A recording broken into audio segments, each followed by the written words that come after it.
Welcome to Maheshan IAS. Your rank is our responsibility. सरहद के फुटपाथों पर जो आंधी पानी सहते हैं उनसे पूछो भारत के बारे में वो क्या कहते हैं। इंसान जहां बेचा जाता, ईमान खरीदा जाता है, इस्लाम सिस्कियां भरता है, डॉलर मन में मुस्काता है। जय Hind and welcome to Mahesan IAS digital platform once again. हाथ जोड़कर विनती करता हूं हर उस व्यक्ति से जो महेशन फैमिली का मेंबर है या भारतवर्ष का कोई भी व्यक्ति जो इस वीडियो को आज देख रहा है, इसको शेयर जरूर करें अपने दोस्तों में, क्योंकि यह वीडियो निर्णायक सिद्ध हो रहा है पाकिस्तान के भविष्य के लिए। यह काम आएगा पाकिस्तानी उन दलों के लिए भी दोस्तों जो गलत समझते हैं भारत को, जिनकी इमेज खराब बनी हुई है भारत के लिए, वे भी इस वीडियो को देख लें। हो सकता है आपकी बुद्धि काम कर जाए।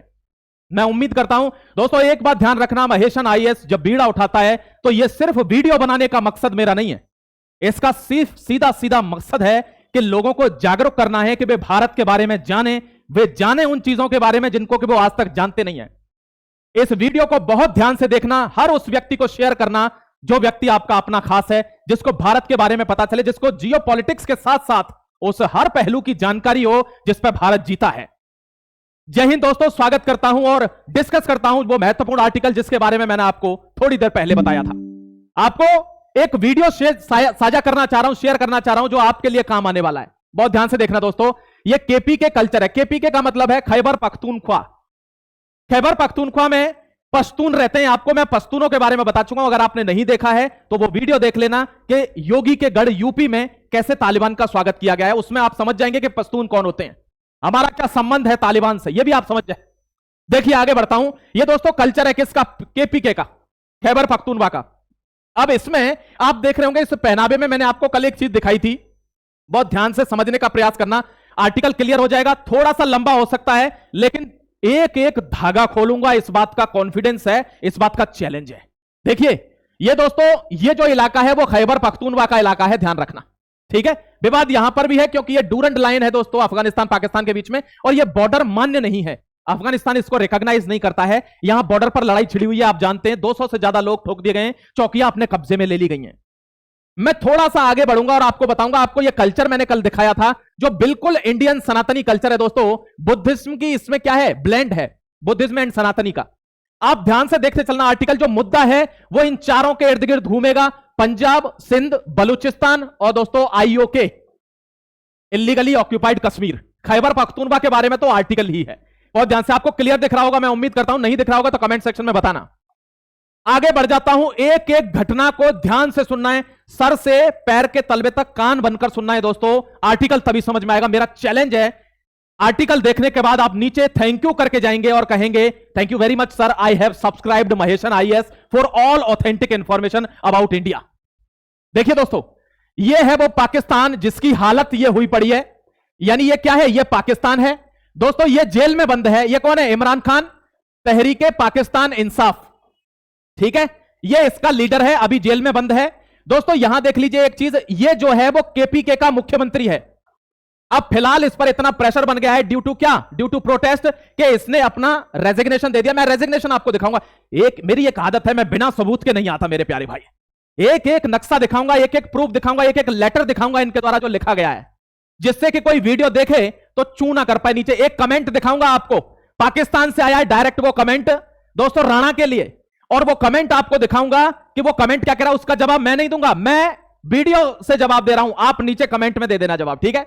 यहां देखिए दोस्तों, ये वही पाकिस्तान है जिसमें अब स्थिति वो हो गई है 1965 वाली, कि ये दूसरा बांग्लादेश बनने के लिए जा रहा है। बिल्कुल एकदम 100% सत्य।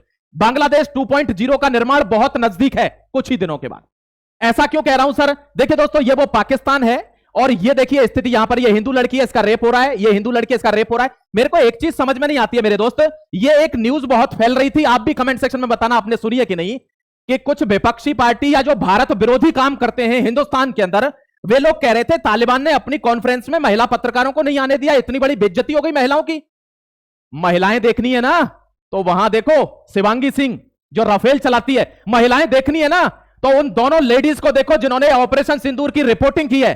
महिला पत्रकार नहीं घुसने दी। पहली बात तो आपको ऑफिशियली क्लियर होना चाहिए, मुझे लगता है आपके कॉन्सेप्ट कमजोर हैं, जो भी भारत विरोधी ताकतें हैं उनसे डायरेक्ट बोल रहा हूं कि आपको पता रहनी चाहिए, जब किसी देश में किसी की एम्बेसी रहती है, अफगानिस्तान की एम्बेसी में यह कॉन्फ्रेंस हुई है, और किसी देश की एम्बेसी का मतलब है उस देश के नियम, वहां अफगानिस्तान के नियम चलेंगे। यूएस की एम्बेसी में यूएस के नियम चलेंगे, वहां भारत कुछ नहीं करेगा, चाहे वो जैसी अपनी करना चाहे, ये जो भी पॉलिटिकल मीट है उनकी या जो भी कॉन्फ्रेंस है। इस वजह से दोस्तों वहां लेडीज अलाउ नहीं थी। ऊपर से भारत की सुरक्षा का मामला था, कोई भी खबर लीक नहीं होनी चाहिए, हम जानते किसको अंदर देना है किसको अंदर नहीं भेजना, ठीक है, क्योंकि दोस्तों गेहूं के साथ घुन भी जाता है, आप ध्यान रखना, बस उसी के लिए यह प्रोग्राम था।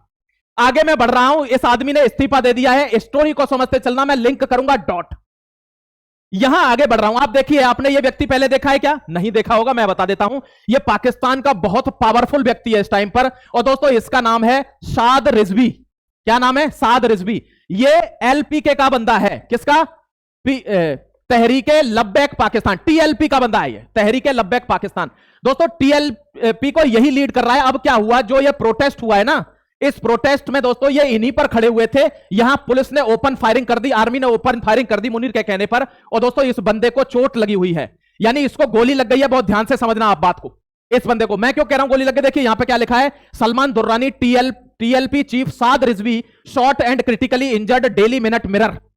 यह बंदा घायल हो गया। मैं बता रहा हूं आपको, अगर यह बंदा मर गया, आप सोच नहीं सकते, कल्पना नहीं कर सकते कि पाकिस्तान किस दौर से गुजरेगा। यह वो आदमी है, तहरीके लब्बैक पाकिस्तान का लीडर है ये इस टाइम पर, और ये अब दिख नहीं रहा है जब से प्रोटेस्ट हुआ है। अब प्रॉब्लम क्या होती है, देखिए ये इस आदमी का इस्तीफा है दोस्तों। ये जो आदमी है ना, मैंने कहा केपी के खैबर पख्तूनख्वा का मुख्यमंत्री है, इमरान खान जेल में है, इसकी वजह से ये यहां मुख्यमंत्री बना हुआ था, अब इसने इस्तीफा दे दिया है। कह रहा है मैंने 2 बार इस्तीफा दिया है, दोनों पर मेरे साइन है, एक 8 तारीख को दिया था, एक 11 को दिया है। मैं शुक्रिया अदा करता हूं कि अब 11 तारीख वाला मंजूर हो गया है, और दोनों पर मेरे ही ऑथेंटिक सिग्नेचर हैं। आप कहेंगे सर इसके इस्तीफे से क्या लेना देना है?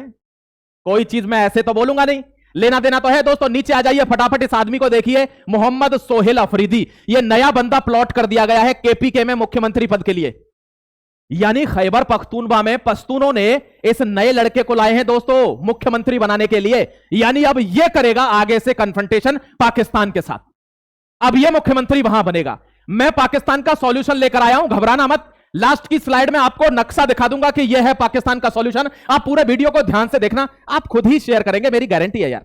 कोई आर्टिकल कभी खराब तो बनाया नहीं होगा, कमेंट सेक्शन में बताओ ना अगर खराब बनाया है, जो आपको समझ में नहीं आया, जो भारत की फिल्म को क्लियर नहीं करता हो। आगे आ रहा हूं, बहुत ध्यान से देखना दोस्तों। ये कौन है? ये मिनिस्ट्री ऑफ फॉरेन अफेयर्स है। मैं टोटली फैक्ट्स पर और प्रूफ्स पर बात करता हूं।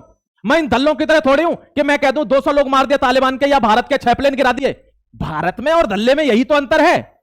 देखिए क्या कहता है ministry of foreign affairs Pakistan का, Pakistan is desirous to peaceful stable friendly inclusive regional connected for prosperous Afghanistan. हम बहुत भलाई चाहते हैं अफगानिस्तान। भाई बहुत अच्छी बात है यार, अच्छी बात कही है ये तो। Pakistan expect the Taliban regime act responsibly honour and commitment and play the constructive role in achieving the shared objective rooting out of terrorism from soil. कह रहा है मैं चाहता हूं पाकिस्तान जो अफगानिस्तान है अपने यहां से आतंकवाद को खत्म कर दे। बहुत अच्छी बात कही है, लेकिन बाद में जाते जाते दोस्तों थूक गया अपने मुंह पर ही, और लास्ट लाइन से बर्बाद हो गया। क्या कह रहा है? We also hope that one day Afghan people would be emancipated, that they would be governed by a true representative government. यानी इस आदमी को टोटली खारिज कर दिया कि हम इनको मानते नहीं है, हम चाहते हैं अफगानिस्तान बहुत जल्दी इलेक्टेड रिप्रेजेंटेशन वाली गवर्नमेंट के अंदर काम करेगा, तालिबान के अंडर नहीं करेगा। लास्ट मोमेंट पे कहते हैं ना 1 घंटे अच्छे से बात करो और लास्ट में कुछ कर जाओ, तो उसी पर दोस्तों झापड़ पड़ जाता है मुंह पर। वही झापड़ पड़ गया इसके मुंह पर मिनिस्ट्री के, और इसने खारिज कर दिया कि हम इनको नहीं मानते हैं, कोशिश कर रहे हैं अफगानिस्तान बहुत जल्दी। कब की ट्वीट है? 12 अक्टूबर। कब कर रहा है इस ट्वीट को? जब भारत में आया हुआ है कौन? अफगानिस्तान का लीडर FM, फॉरेन मिनिस्टर। अब दोस्तों आपको एक चीज बता देता हूं कि हमको इंटेलिजेंस से रिपोर्ट मिली, यानी खबरें मिली कि इस आदमी को यहां खतरा हो सकता है भारत के अंदर, क्योंकि दल्ले बहुत हैं ना, जयचंद बहुत है भारत के अंदर। और आप इस बात से मना नहीं कर सकते मेरे दोस्त, अगर मेरे खास फ्रेंड होंगे ना भारत के, आप मना नहीं कर सकते कि भारत में जयचंद नहीं है। दोस्तों तुरंत चाणक्य का दिमाग चलता है और इसकी मीट जो है विजिट कैंसिल कर देता है। कहां की? ताजमहल की। इससे कहा था मैं ताजमहल घूमने जाऊंगा, दूसरे दिन ये विजिट कैंसिल हो जाती है। ठीक है, यानी हम पूरे तौर तरीके से काम कर रहे हैं एक एक प्रोटोकॉल पर। यहां मैं एक चीज लेके आ रहा हूं जो आपके पैरों तले जमीन हिलाएगी। टाइम्स ऑफ इस्लामाबाद लिखता है, formerly pro India Afghan NRF offers strategic alliance of Pakistan against Taliban. Pakistan ने यह स्टेटमेंट देके ऑफिशियली कि हम तालिबान को नहीं मानते, एक और चीज रिलीज करी, और वो है ये दोस्तों टाइम्स ऑफ इस्लामाबाद में, कि हमें तालिबान का ऑप्शन मिल गया है, तालिबान नहीं चाहिए। कौन चाहिए? NRF, national resistant front. ये दोस्तों NRF है। ये बंदा कौन है जानते हो आप? ये है अहमद मसूद। क्या नाम है इसका? अहमद मसूद इसका नाम है दोस्तों। ये वो बंदा है जो तालिबान ने घसीट के खैबर पख्तूनवा से कहां भगा दिया, उज्बेकिस्तान। ये आजकल कहां पे है, उज्बेकिस्तान में छुप कर बैठा है। ये दोबारा से आना चाह रहा है ऑल्टरनेट बनकर तालिबान का, कि हम लड़ेंगे इनसे, हमको पाकिस्तान क्या करे, बैक करे। पाकिस्तान ने साफ लिखी है ये चीज, Pakistan officially abandoned Taliban, found a new partner Ahmad Massoud. और दोस्तों इसकी बातों में आकर ये क्या किया, काबुल पर हमला हो गया, काबुल में बम ब्लास्ट हो गया। मैं इनकी मौत की स्टोरी सुना रहा हूं, अगर आपको ध्यान आ रहा हो तो। मैं इनका खात्मा सुना रहा हूं कि कैसे दोस्तों जब नाश मनुष्य पर छाता है, पहले विवेक मर जाता है, मर चुका है। कैसे अपने आप से अपनी मौत का तांडव लिख रहे हैं। ये देखिए, ये कौन सी न्यूज लिख रहा हूं, मैं लिख रहा हूं China exit Pakistan BRI project, जो बेल्ट एंड रोड इनिशिएटिव है ना, चाइना ने यहां $50 बिलियन से ज्यादा लगा रखे हैं। इसको इन्होंने क्या किया, इनके फाइटर्स को आता तो है नहीं कहां निशाना लगाना है, भारत के थोड़े ही है दोस्तों। इन्होंने इस रोड पर ही बम ब्लास्ट कर दिए, यानी पूरा का पूरा बेल्ट रोड इनिशिएटिव जो इनको Afghanistan, Tajikistan, Turkmenistan, central India से यूरोप की तरफ जोड़ता है, यूरोप में सामान लेके जाते हैं ये ट्रकों से, बसों से, वो पूरा बाधित हो गया, यानी बर्बाद हो गया। जितने भी ब्रिजेस थे, टनल्स थे, रोड थे, इन्होंने बम गिरा के वही बर्बाद कर दिया, यानी डायरेक्ट फ्रंट कर दिया शी जिनपिंग को, आमने सामने खड़ा कर दिया किसको, अमेरिका को और चाइना को। मौत का नंगा नाच अब होगा, ध्यान रखना दोस्तों। मैंने कहा था ना, दल्ले पैसे के चक्कर में कुछ भी कर सकते हैं। ये देखिए, ये सब बर्बाद हो चुका है। ये BRI के पार्ट है, बेल्ट एंड रोड इनिशिएटिव। अब मैं आपको बता रहा हूं, ये दो शक्ति आमने सामने आ गई है पाकिस्तान की वजह से सिर्फ। कौन, ये ट्रंप और ये दोस्तों शी जिनपिंग। क्योंकि इसको एक ऑप्शन मिला था मेरे भाई, मैं आपको थोड़ा और अच्छे से समझाता हूं। इसको एक ऑप्शन दिया गया था कि तू अपना बाप चुन, कि तेरा बाप कौन है, क्योंकि बाप तो एक ही होता है ना। लेकिन दोस्तों जो अपने बाप को बाप नहीं मानता, वो पूरे गांव में हर आदमी से पापा कहता फिरता है, वो यही है। ठीक है, समझ जाना इस बात को। इनने क्या किया, पहले बोला कि ये पापा हैं, फिर ये पापा हो गए। अब इन दोनों में लड़ाई है कि पापा तो मैं हूं, लेकिन असली बाप कौन है, असली बाप को पहचान ले। जो बाप को बाप नहीं कहता ना, उसको कुत्ता बनना पड़ता है। देख लीजिए क्या है ये, तुरंत देखिए, जो बाप को बाप नहीं कहेगा उसको कुत्ता बनना पड़ेगा दोस्त। समझ में आ रही है कहानी। अब इसका मतलब है ये दोनों भी गए, ये भी गया, ये तो जाना ही है। मैं आपको बता देता हूं, देखिए अब एक चीज आपको बताता हूं, आप इसको स्किप नहीं कर सकते। यही मैंने बोला था पिछले आर्टिकल में कि आपको एक ऐसा धागा खोलूंगा कि आप खुद सोचने पर मजबूर हो जाएंगे कि सर हमको ये बातें पता क्यों नहीं है। दोस्तों इस मेरे वीडियो का मतलब सिर्फ वीडियो बनाना नहीं है, मैं आपको दिल से बोल रहा हूं मेरे जाबाज साथी। इसका मतलब है भारत के बंदों को पता रहनी चाहिए कि भारत क्या है, क्या हुआ, क्या होने वाला है। ठीक है, यहां देखिए, यह भारत का सेकंड प्राइम मिनिस्टर है दोस्तों, इसका नाम है लाल बहादुर शास्त्री। यह जवाहरलाल नेहरू के बाद प्रधानमंत्री बनते हैं और नारा आता है जय जवान जय किसान का। यह कब कब होता है, यह जब होता है जब अमेरिका के खिलाफ हम खड़े हो जाते हैं। अमेरिका ने दोस्तों अनाज देने से मना कर दिया था कि अनाज नहीं आएगा, गेहूं नहीं आएगा, और यह व्यक्ति खड़ा होता है और कहता है कि जय जवान जय किसान। भारत एक कृषि प्रधान देश है, और भारत अगर कृषि के लिए ही दूसरे पर निर्भर हो गया तो हमारे जीने का कोई अस्तित्व नहीं है। और दोस्तों भारत में इतना अनाज पैदा होता है, ग्रीन रिवॉल्यूशन आता है, भारत अनाज एक्सपोर्ट करता है। अब ये भारत के लोग हैं यार, दिल पर ले जाते हैं ना तो अच्छे अच्छे के चिथड़े उड़ा देते हैं। और तब भारत ने किसानी पैदा करी और इतना अनाज पैदा कर दिया दोस्तों, अमेरिका को भी हमसे अनाज मांगना पड़ गया। अब वो सोचा यार यहां के आदमी बहुत खतरनाक है, इसको कैसे मरवाया जाए। दोस्तों ध्यान रखना, 1965 में भारत पाकिस्तान के बीच एक युद्ध होता है, आपने देखा होगा, लोंगे वाला। 17 दिन के इस युद्ध में दोस्तों अंडरवियर बनियान के लिए पैसा नहीं था दल्ले के पास। अब वो अमेरिका की शरण में गया कि मुझे बचा लो, ये तो बहुत ही खराब आदमी है भाई, इंडिया वाले तो ये तो बिना हथियार के ही लपेट रहे हैं। दोस्तों अमेरिका बीच में आता है और ताशकंद समझौता करवाता है, किससे कह के, USSR से कह के। 17 दिन चले युद्ध को विराम दिलाया जाता है, कहां पर, उज्बेकिस्तान ताशकंद में। ताशकंद समझौते के ठीक 8 घंटे बाद इस व्यक्ति की हत्या कर दी जाती है, और जिसको बताया जाता है कि शास्त्री जी हार्ट अटैक से मारे गए। सेम घटना होने वाली थी यहां। आप लिंक करिए, आप जियोपॉलिटिकल रीडिंग तभी सीखेंगे मेरे जाबाज। आप लिंक करिए, यह घटना भी यहां होने जाने वाली थी। अभी आपको शायद खबर ना हो, आप इंटेलिजेंस रिपोर्ट पढ़िए, जहां पर दोस्तों जो आदमी असैसिनेशन के लिए आया हुआ था उसकी मौत होती है होटल के अंदर, और CIA उसको कहां ले जाती है, यह चाइना की एजेंसी भी नहीं ढूंढ पा रही है कि बंदा जो होटल में आया वो गया कहां। यह असैसिनेशन का प्लान किसने फेल किया, ये शेर खान।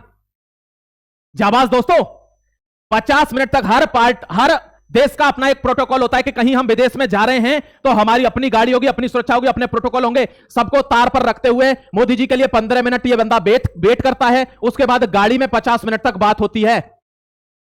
बताया गया है कि पिछली बार भी गलती हुई थी, यहां USSR यानी रसिया शामिल था। और दोस्तों KGB की रिपोर्टों ने आज तक बताया है कि उसके घर वाले रोते रह गए, शास्त्री जी की बीवी, शास्त्री जी के बच्चे, कभी भी इनका पोस्टमार्टम नहीं हुआ। पोस्टमार्टम होता तो पता चल जाती कि ये जहर से मारा गया है बंदा, क्योंकि केजीबी बताती है उनके शरीर पर ब्लू स्पॉट्स थे, वो he was injected with some poison और उसको मारा गया। उनकी बॉडी का पोस्टमार्टम नहीं होने दिया, आज तक पता नहीं चली शास्त्री जी मारे कैसे गए, यही यहां होने वाला था। दोस्तों इस चीज को भी आप इग्नोर नहीं कर सकते। ये देख लीजिए, पंजाब में 20 मिनट के लिए प्रधानमंत्री का कॉन्वॉय रोक दिया जाता है, एक चार दीवारी बनाई जाती है सिक्योरिटी की, अगर वो नहीं होती तो यहां कुछ भी हो सकता था। और प्रधानमंत्री ने लौटते समय ऑफिशियली बयान दिया है कि कह देना अपने मुख्यमंत्री चन्नी से कि मैं जिंदा वापस जा रहा हूं। यह दोस्तों न्यूज में अवेलेबल है। प्रधानमंत्री का बयान है कि चन्नी उस समय कांग्रेस के मुख्यमंत्री थे पंजाब के अंदर, जब प्रधानमंत्री फोन मिला रहे चन्नी ने फोन नहीं उठाया, ऑफिशियल न्यूज है। इस चीज को सॉल्व करने के लिए फोन नहीं उठाया और बाद में जब प्रधानमंत्री लौटे तो कहा अपने मुख्यमंत्री से कह देना कि प्रधानमंत्री पंजाब से जिंदा जा रहा है। दोस्तों ये आपको समझना होगा, ये सीआईए कहां तक फैला हुआ है, घर के जचंदों की तरफ से यह फैला हुआ है, आप ध्यान रखना। मैं आगे आपको बता रहा हूं इस आदमी को इतनी दिक्कत क्यों है। दोस्तों जब अमेरिका के खिलाफ खड़े हुए लाल बहादुर शास्त्री तो उनकी हत्या कराई गई ताशकंद में जाकर, आज भी उनकी मौत के प्रूफ नहीं है। जब दोस्तों एक आदमी टैरिफ के खिलाफ अमेरिका के खिलाफ खड़ा होता है, जाता है एससीओ समिट में, तो उसको वहीं निपटाने का प्लान बनाया जाता है, फेल हो जाता है, क्योंकि यह आदमी इसकी तरह अनसिक्योर हाथों में नहीं था। अब भारत अलग है, अब नया भारत है। दोस्तों ध्यान रखना, इस आदमी को इतनी चिढ़ क्यों है, क्योंकि 1980s के दौर में एक कंट्री था चीन, जो इससे सहायता मांगने के लिए आया था। दोस्तों ये चीन, और सहायता मांगने पे डी जियोंग पेंग के टाइम पर इन्होंने सहायता मांगी और आज ये दूसरे नंबर की इकोनॉमी पे खड़ा है, 19 ट्रिलियन की इकोनॉमी पे। इससे इतना डर नहीं लग रहा, इस आदमी से लग रहा है डर। देखिए क्या लिखा है, is the US scared of India's growth, hidden truth behind tariff. Tariff के पीछे इंडिया की ग्रोथ है, कोई भी कंट्री इतनी फास्ट ग्रो नहीं कर सकता अमेरिका के होते हुए। चाइना से इतना डर नहीं था, भारत से डर है, इस वजह से इनको कैसे भी करके रोकिए, किसी की हत्या करवाइए, असैसिनेशन करवाइए, बड़े लीडर को मरवाइए, कुछ भी करवाइए। ये दोस्तों ऑपरेशन सिंदूर हमने किसके खिलाफ किया है, पाकिस्तान के खिलाफ। उस समय हमारा युद्ध किससे था 1965 में, पाकिस्तान के खिलाफ। अभी किससे युद्ध हुआ है, पाकिस्तान के खिलाफ। उस समय सीआईए किसने जहर दिलवाया शास्त्री जी को, अमेरिका ने। इस समय कौन मरवाने की फिराक में है, अमेरिका। आप कनेक्टिंग डॉट्स को लिंक कीजिए ना, बीइंग अ जियोपॉलिटिकल रीडर, और फिर आपको समझ में नहीं आए तो मेरे से कहिए दोस्त। ये देखिए चाइना इस समय वर्ल्ड पावर है, दूसरे नंबर की इकोनॉमी है, भारत दोस्तों चौथे नंबर पर है, बहुत जल्दी इनको भी सरपास कर देगा जिस तरीके की ग्रोथ है हमारी। ठीक, इससे खौफ खाया हुआ है अमेरिका। और एक ये है दोस्तों, ये किस लिए खुश है, देखो इनकी हालत देख रहे हो, प्लीज देखना यार। ये दल्ले हमसे बात करते हैं, मुझे बहुत दया आती है कभी कभार, इन पे खाने के लिए रोटी नहीं है। आपको शायद ये सेंटेंस लगता होगा कि सर ऐसे ही बोल देते होंगे हंसी मजाक में, नहीं, इन पे पानी नहीं है धोने के लिए। और दोस्तों ये देखिए, ये अब ये लोग क्या कह रहे हैं, ये कह रहा है दोस्तों इससे जो इनका आर्मी चीफ है, all our problems are going to end soon, बहुत जल्दी हमारी प्रॉब्लम खत्म होने जा रही है। क्यों, क्योंकि कह रहा है पापा बहुत कंसर्न है हमारी बेरोजगारी को लेकर, वो समझ गए हैं हम पे भुखमरी है, वे आपस में बहुत बात कर रहे हैं, पापा जी, चाचा जी, सारे लोग बात कर रहे हैं, हमारी समस्या को बहुत जल्दी सॉल्व करने वाले। ये भाई साहब पाकिस्तान समझ गया इस बात को। अब एक चीज और आपको बता देता हूं, बहुत ध्यान से समझना मेरे दोस्त, ये 5 घटनाएं आपको समझनी है। ये 5 घटनाएं 5 मिनट के अंदर नहीं, 5 सेकंड के अंदर आपको समझनी है। पहली घटना कि मना कर दिया है, किसने दोस्तों, मना कर दिया है पाकिस्तान ने कि मैं इसको नहीं मानता, इससे सीधा सीधा पंगा लिया है, यानी कि खैबर पख्तूनख्वा केपी के एक इंडिपेंडेंट राज्य बनने वाला है। लिख लीजिए इस बात को डायरी में जो बोलता जा रहा हूं, पहली घटना। दूसरी घटना, बेल्ट एंड रोड इनिशिएटिव को बर्बाद कर दिया है, यानी मौत पक्की हो चुकी है, $50 बिलियन से ज्यादा का इन्वेस्टमेंट है यहां पर, ठीक है, यानी बर्बाद होगा, अपने ही जाल में खुद फंस गया। पहले बनवाया था ये रोड, अब बर्बाद हो गया, उसकी पूरी कनेक्टिविटी खराब हो गई, और चाइना अपने व्यापार से समझौता नहीं करता, ठीक है। ये देखिए दोस्तों, तीसरा, रिजवी को गोली लग चुकी है, ये घायल है, अगर ये मरा तो पाकिस्तान आधा मर गया, समझ लीजिए, खत्म, 3 तरफ से गया। चौथा देख लीजिए दोस्तों, ये केपीके में मुख्यमंत्री बनकर आ रहा है, यानी डायरेक्ट कन्फ्रंटेशन होगा विद पाक आर्मी, मोहम्मद सोहेल अफरीदी यहां पर चल रहा है अंदर प्लान। और 5वां दोस्तों, इनका तो कोई तोड़ ही नहीं है इनके पास, यहां सिंध भी खतरे में है, यहां बलूचिस्तान भी खतरे में है, यहां पंजाब भी खतरे में है, खैबर पख्तूनख्वा यानी दोस्तों अफगानिस्तान साथ में खड़ा हुआ है। बता दीजिए एक पॉइंट नीचे अपने हाथ से लिखकर, एक चांस हो अगर इनके बचने का, गटर के कीड़ों का दोस्तों गटर में मिलने का एक भी चांस मिस नहीं है, खत्म है, यह खत्म हो चुकी है इनकी कहानी, यानी वो चीज सत्य हो चुकी है जो मैं आपको बता रहा था कि इनका सॉल्यूशन लेके आऊंगा। देख लीजिए सॉल्यूशन क्या है। पहले तो आपने किसी से घबराना नहीं है समझ गए दोस्तों, घबराना नहीं है आपने किसी से, क्योंकि इमरान खान छूटने के लिए तैयार है। अब मैं इनका सॉल्यूशन लेके आया हूं। क्या सॉल्यूशन है? आपको पता है एक दिक्कत है, वो है दोस्तों ये। और इस दिक्कत को सॉल्व करने के लिए देखिए 1800 के आसपास बोल रहा हूं आपको, 1800 के आसपास ये एक कार्टून बनाया था दोस्तों। किसने? अमेरिका के एक कार्टूनिस्ट ने। कितने दिन पहले उसने कहा था China, India, Africa and Russia ये वेकअप करेंगे एक दिन। क्या करेंगे? ये वेकअप करेंगे। और दोस्तों United states of America, Britain, Pakistan यानी जितने भी टेररिस्ट कंट्री हैं उनकी यह स्थिति होने जा रही है। आपने देखा होगा ब्रिटेन से 56 बिलियन डॉलर की ट्रेड करके गया है भारत से। वही आदमी जो यहां से मिर्चें चुराया करता था, मिर्चें मसाले चुराया करता था ना, आज 56 बिलियन डॉलर की ट्रेड लेकर गया इंडिया से, यही ब्रिटेन। अमेरिका की स्थिति तो सबके सामने है, मुझे कहने की जरूरत नहीं है। दर दर भीख मांगेगा कुछ दिन बाद, रुक जाइए। ये भारत है। इतिहास गवाह है कि शत्रुहंता योग लगा हुआ है नरेंद्र मोदी जी की कुंडली में। शत्रुहंता योग मतलब बाली वाला योग, कि दुश्मन सामने आएगा तो आधी पावर तो वैसे ही खत्म है। बचे कुचे को नरेंद्र मोदी जी का इतिहास रहा है कि उनसे जो टकराया है उसको उन्होंने बख्शा नहीं है, फिर चाहे वो कोई हो, उसकी खाल ही उधेड़ दिया। और वही हो रहा है दोस्तों, जो भी बीच में आ रहा है जा रहा है नास्ते नाबूद। यहां देखिए मैं आपको समझा रहा हूं इनका सॉल्यूशन क्या पाकिस्तान का। देखिए सबसे पहले सिंध इंडिपेंडेंट कंट्री। क्यों? क्योंकि सरक्रीक वाला मुद्दा कभी भी विस्फोट में कन्वर्ट हो जाएगा, हो सकता है दिवाली तक हो जाए दोस्तों। एक्सपेक्टेशन लगा के चलिए, होपफुल रहिए। दूसरी बात है बलूचिस्तान इंडिपेंडेंट टेरिटरी बनेगी, क्योंकि वो कह रहे हैं स्टॉप आवर जेनोसाइड, हमारे नरसंहार को बंद किया जाना चाहिए, हमको एक अलग देश बनाना चाहिए। इंडिपेंडेंट कंट्री लिखा हुआ है मैंने, आप देखिए। तीसरा दोस्तों ये क्या है? ये है केपीके। केपीके नया बांग्लादेश बनने वाला है। नया बांग्लादेश यानी अलग देश बनेगा, या फिर ये मिलेगा किसमें? अफगानिस्तान में, खैबर पख्तूनवा। जय हिंद, वंदे मातरम। चौथा दोस्तों देखिए यहां पर पंजाब में, पंजाब ही एक ऐसी जगह थी जहां सबसे ज्यादा इन लोगों ने पाकिस्तान पर राज किया। यहां के लोगों ने पैसा चूसा और ये निकल गए। और यहां पर कौन सा मुद्दा चल रहा है? साद रिजवी वाला। साद रिजवी कह रहा है यहीं के लोग हर बार सारी सत्ता रखते हैं, पैसा लूटते हैं, पाकिस्तान को बर्बाद करते हैं, बेच देते हैं। मैंने अभी एक लाइन सुनाई थी ना आपको ध्यान होगा दोस्तों। मैंने क्या कहा था? इस्लाम सिस्कियां भरता है, डॉलर मन में मुस्काता है। यहां रहते हैं वो लोग, ठीक है। इंसान जहां बेचा जाता, जमीर खरीदा जाता है। देखो दोस्तों ये कौन है? यहां पर क्या लिखा हुआ है? रीयूनाइटेड विद इंडिया, यानी ये आईओके है और ये बनेगा full flash Jammu and Kashmir Bharat के साथ। ये सॉल्यूशन है पाकिस्तान का। क्लियर हुआ कि नहीं? आर्टिकल नहीं क्लियर हुआ, इसीलिए कोई भी घटना को इग्नोर नहीं करना है। आपसे रिक्वेस्ट करता हूं कि आप जुड़े रहना महेशन आईएएस के साथ। भारत को सशक्त बनाएंगे, आपको एक एक इंफॉर्मेशन दी जाएगी। आपके दिल में यह रहेगा कि तिरंगे के नीचे अगर मैं खड़ा हूं तो कोई माई का लाल दुनिया में पैदा नहीं हुआ जो आकर मुझे हाथ लगा जाए। उस भारत मां के सपूत हैं दोस्तों हम। एक चीज आपको दिखा देता हूं, अगर आप इसका जवाब दे सकेंगे तो बहुत ध्यान से देख लेना। एक पिक्चर देखी होगी आपने, गंगाजल, आंख दिखाता है। यहां आप फिल इन द ब्लैंक्स भरना। यहां देखिए दोस्तों ये पाकिस्तान से एक ट्वीट आया है डायरेक्ट, मैं आपको इसीलिए बड़ा करके दिखाया है। इसका जवाब आप देना, मैं नहीं दूंगा। अब आपको पता है मैं ऐसे वीडियो बनाऊंगा तो पाकिस्तान तो बोलेगा, क्योंकि दोस्तों झूठ की खान से पैदा हुआ है, झूठ की खान। देखिए यहां पर इंडिया वालों, आपको अमेरिका ने बचाया है। क्यों? आसिम मुनीर और शहबाज शरीफ आपको फैंटास्टिक टी पिलाने आ रहे थे। अल्लाह का शुक्र है कि आप लोगों का इंडिया मैप से खत्म होने वाला था। ये देखिए यहां पर, अल्लाह का शुक्र है। कहां है? अल्लाह का शुक्र है। इनकी जो जाहिलियत है ना वो यही है कि ये हर प्रोपेगेंडे में अल्लाह को साथ में ले आते हैं। और इस वजह से जो यहां पर रहने वाला जो आम मुसलमान है, जो भारत के बारे में सोचता है, जो जानता है कि मेरा मुल्क भारत है, मैं इसके लिए जान दे सकता हूं, भारत माता के लिए जान ले सकता हूं, वो बहक जाता है। वो बहक जाता है दोस्तों। क्यों? क्योंकि इनका इसके बिना कोई काम नहीं चलता। अब इसको आप जवाब दे देना। हालांकि एक भाई ने इसको जवाब दे दिया है, मैं बहुत खुश हूं इस बात से। ये लो आपका दिल भर देता हूं दोस्तों, आप खुद ही जवाब दे देना, जिससे मैं आपको दिल पर रेड क्लिक कर दूंगा, आपको आपका जवाब मिल जाएगा कि हम सभी लोग भारत के साथ खड़े हैं। अपना ख्याल रखिए, खुश रहिए और मजबूत भारत में जीने के लिए बने रहिए महेशन आईएएस के साथ। जय हिंद, वंदे मातरम।